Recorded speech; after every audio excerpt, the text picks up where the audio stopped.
ఓం మహాగణాధిపతయే నమః. ఓం గురుభ్యో నమః. ఓం శ్రీమాత్రే నమః. అరుణాం కరుణాతరంగితాక్షీం ధృతపాశాంకుశపుష్పబాణచాపాం అనిమాదిభిరావృతాం మయూకైః అహమిత్యేవ విభావయే భవానీం. శ్రీమాత్రే నమః. ప్రేక్షకులకి ఆ లలితాంబిక అమ్మవారి యొక్క అనుగ్రహం పరిపూర్ణంగా కలగాలని మనస్ఫూర్తి కోరుకుంటూ మనం ఈరోజు ఏ లగ్నము వారికి, లగ్నం తెలియని వారు, రాశి వారికి ఎటువంటి స్వప్నాలు వచ్చినప్పుడు జాగ్రత్తగా ఉండాలి, ఎటువంటి స్వప్నములు వచ్చినప్పుడు ముఖ్యంగా అదృష్టం కలగనుంది అనేటువంటి సిరీస్లో మనం ఇంకొన్ని చెప్పుకోబోతున్నాం. అయితే ఇక్కడ ప్రధానంగా స్వప్నానికి కొన్ని రూల్స్ ఉన్నాయి, రెగ్యులేషన్స్ ఉన్నాయి, మనకి స్వప్నశాస్త్రంలో చెప్పడం జరిగింది. అయితే దీని గురించి నేను మీకు ఎండింగ్లో చెప్తాను. సో వీడియో ఎండింగ్ వరకు చూడండి. స్వప్నం అనేటువంటిది ఏంటంటే ఒక దేవత స్వప్నంలోకి వస్తుంది, లేకపోతే మనకి ఇన్సిడెంట్స్ స్వప్నంలోకి వస్తాయి. అలాగే మన పితృదేవతల స్వప్నంలోకి వస్తుందంటే అది ఒక యాక్సిస్ ఉంది, మనకి ఎవరైనా రావడానికి యాక్సిస్ ఉంది. కాకపోతే దీనివల్ల మనం ఏం తెలుసుకోవచ్చు, ముందుగా మనం ఆ స్వప్నం ద్వారా దాన్ని డీకోడ్ చేసుకొని ఒక నిర్ణయం తీసుకుంటున్నాం, ఒక పని చేస్తున్నాం, అది ఎంతవరకు కరెక్ట్ అనేటువంటిది మనకి స్వప్నశాస్త్రం చెప్తుంది. ఒక్కొక్క లగ్నం వారిది మనం తెలుసుకుందాం. వృషభం వారికి గనక చూసుకున్నట్లయితే ఈ స్వప్న సంబంధించినటువంటి విషయంలో మీకు గనక ఏదైనా ఫ్యాట్ ఐటమ్స్ అంటే ఒక పళ్ళు ఫలాలు లాంటివి ఏమైనా పాడైనట్టు వచ్చినా, గోవు మిమ్మల్ని వెంటాడుతున్నట్టు వచ్చినా, లేకపోతే గురు ద్వేషానికి మీరు గురైనట్టుగా వచ్చినా అది పూర్వజన్మ కర్మ ఎక్కడో నెగటివ్గా ట్రిగర్ అవుతుంది అని మీరు అర్థం చేసుకోవాలి. It's very clear.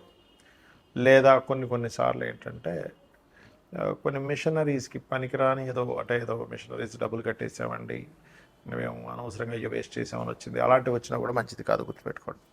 Some times ఏమవుతుందంటే కొంతమందికి నీళ్ళల్లో పోతున్నట్టు కూడా వస్తుంది వృషభం వారికి, అది కూడా సరైనటువంటిది కాదు.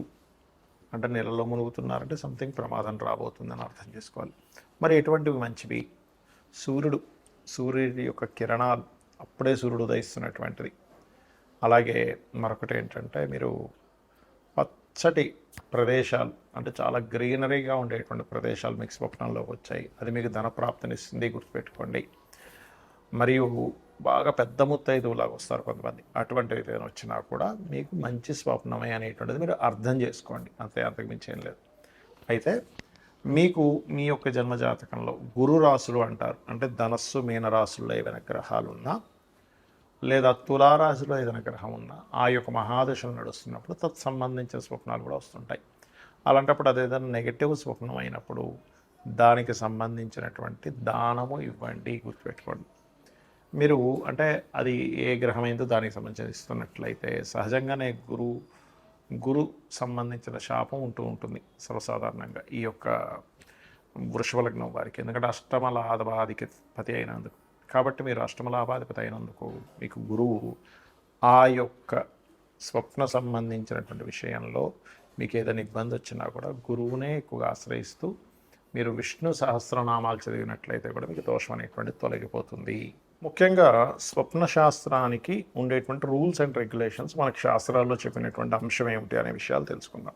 మీకు ఏదైనా ఒక స్వప్నం వచ్చింది అనుకోండి, ఆ యొక్క స్వప్నం ఏదైతే ఉందో దానికి సంబంధించిన విషయంలో మనకి చూడండి, ఎవరైనా డాక్టర్స్ని కన్సల్ట్ చేసిన సైంటిస్టులు ఏమంటారు, మీరు పొద్దున్నంతా మీరు దాని గురించి ఆలోచించారండి అందుకే వచ్చింది అంటారు. అది 100% కరెక్ట్, అందులో డౌట్ ఏం లేదు, 100కి 100% అది నిజం. కానీ మనకి శాస్త్రాల్లో చాలా స్పష్టంగా దాని గురించి ఒక క్లారిటీ ఇచ్చారు. ఏంటంటే మీరు చూసింది, మాట్లాడింది, అనుమానించింది, అదే పనిలో ఉన్నటువంటి అంశాలు ఏవైతే ఉన్నాయో అదే మరలా మీకు నైట్ స్వప్నంలోకి వస్తే అది స్వప్న శాస్త్రంలో దాన్ని పెద్దగా పట్టించుకోవాల్సిన పని లేదు, డీకోడ్ చేయాల్సిన పని లేదు. అంటే ఎలా అంటే ఇప్పుడు జూకి వెళ్ళారు, పాములు కనబడ్డాయి, అమ్మో పాము స్వప్నంలోకి వచ్చిందంటే సంబంధం లేదు.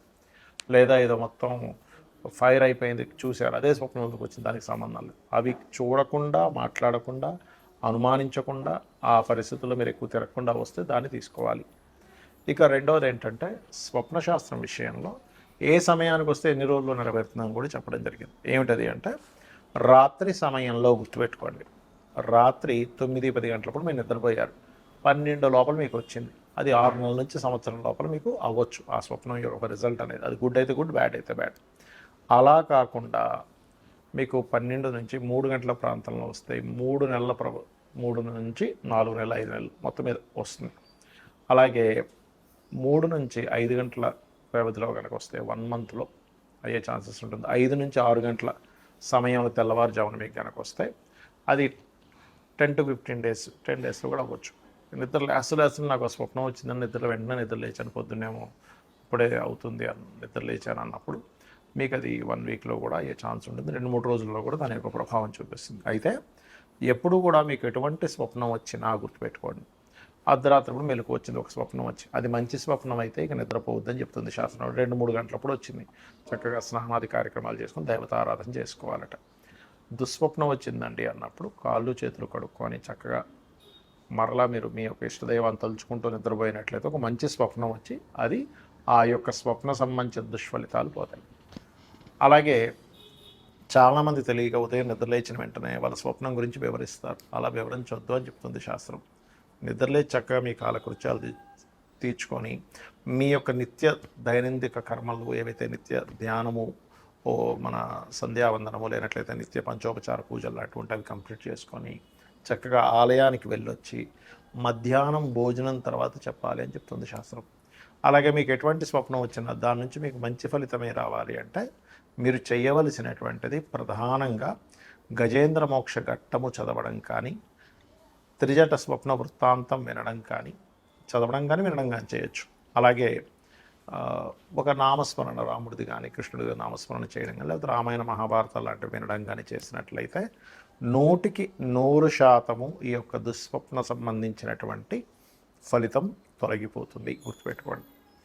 అలాగే ఇక్కడ ఏంటంటే ఏ స్వప్నం వచ్చినా కూడా అది ఎలాంటి ఫామ్లో వచ్చిందని గుర్తుపెట్టుకోవాలి. అంటే అలాగా మనకి స్వప్నం సర్పాలే వచ్చాయి, సర్పం కాటేసినట్టుకు వస్తే మంచిది అంటారు, కానీ చుట్టేసినట్టుకు వస్తే మంచిది కాదు. ఇప్పుడు గోవు స్వప్నంలోకి వచ్చిందండి అంటే గోవు చక్కగా నిలబడిందండి, తెల్లగా ఉంది, నేను ఆ గోవుకి నేను నమస్కరించుకున్నాను, చాలా మంచిది. అది మిమ్మల్ని పొడుస్తున్నట్టు వచ్చింది, గోవైనా కూడా మిమ్మల్ని ఎటువంటి యాక్షన్ ఉంది అందులో అది చూడాలి. అలాగే మరొక విషయం ఏంటంటే ఇక్కడ మీకు ఉదాహరణకు ఒక అగ్ని వచ్చింది, అగ్ని ఎలా వచ్చింది, కాగడా చేతిలో పట్టుకొని మీరు దారి చూపిస్తూ చక్కగా వచ్చిందా, వేరే వాళ్ళు మీకు ఒక కాగడ ఇచ్చి వెళ్ళండి చీకట్లో ఉన్నారు కదా వచ్చిందా అంటే ఒకరు మీకు సహకరిస్తున్నారు. స్వప్నాన్ని ఎప్పుడు కూడా అది ఆ ఫీల్ ఎలా ఉంది మీకు స్వప్నం వచ్చినప్పుడు, అది ఎటువంటి పదార్థాలతో వచ్చింది అనేటువంటిది ప్రతి స్వప్నానికి కూడా ఒక డీకోడింగ్ లాగా మీకు ముందుగా ఫ్యూచర్ చెప్పేలాగా ఉంటుంది. ఎందుకంటే చాలామందికి చూడండి కొన్ని ప్రదేశాల్లో మనం నలుగురితో కూర్చున్నప్పుడు ఇదంతా నాకు ఆల్రెడీ ఒకసారి కల్లోకి వచ్చిందంట. ఎలా వచ్చింది మరి, ఫ్యూచర్లో జరగబోయేది ముందుగా ఎలా కల్లోకి వచ్చిందంటే స్వప్నం అనేటువంటిది అదొక శాస్త్రము, దాని బృహస్పతి కూడా రచించాడు, దాని గురించి అనేకమైనటువంటి వాటిలో ఉంది. కాబట్టి ఇది మూఢనమ్మకంగా తీసుకుంటే మీరు ఇందాక నేను చెప్పాను కొన్ని విషయాలు ఆల్రెడీ చూసిందే వచ్చిందండి దాన్ని తీసుకోకండి. అలా కాదు, ఇది ఒక శాస్త్రంగా మీరు పరిగణిస్తూ దీన్ని స్టడీ చేస్తుంది. ఎందుకంటే ఇక్కడ మీకు నష్టపోయేది ఏం లేదు. దుస్వప్నం వచ్చింది, చక్కగా మీరు గజేంద్ర మోక్షం వినడమో చదవడమో చేస్తారు. మంచి స్వప్నం వచ్చింది, దాని రిజల్ట్ మీరు చూస్తారు. శ్రీమాత్రే నమః.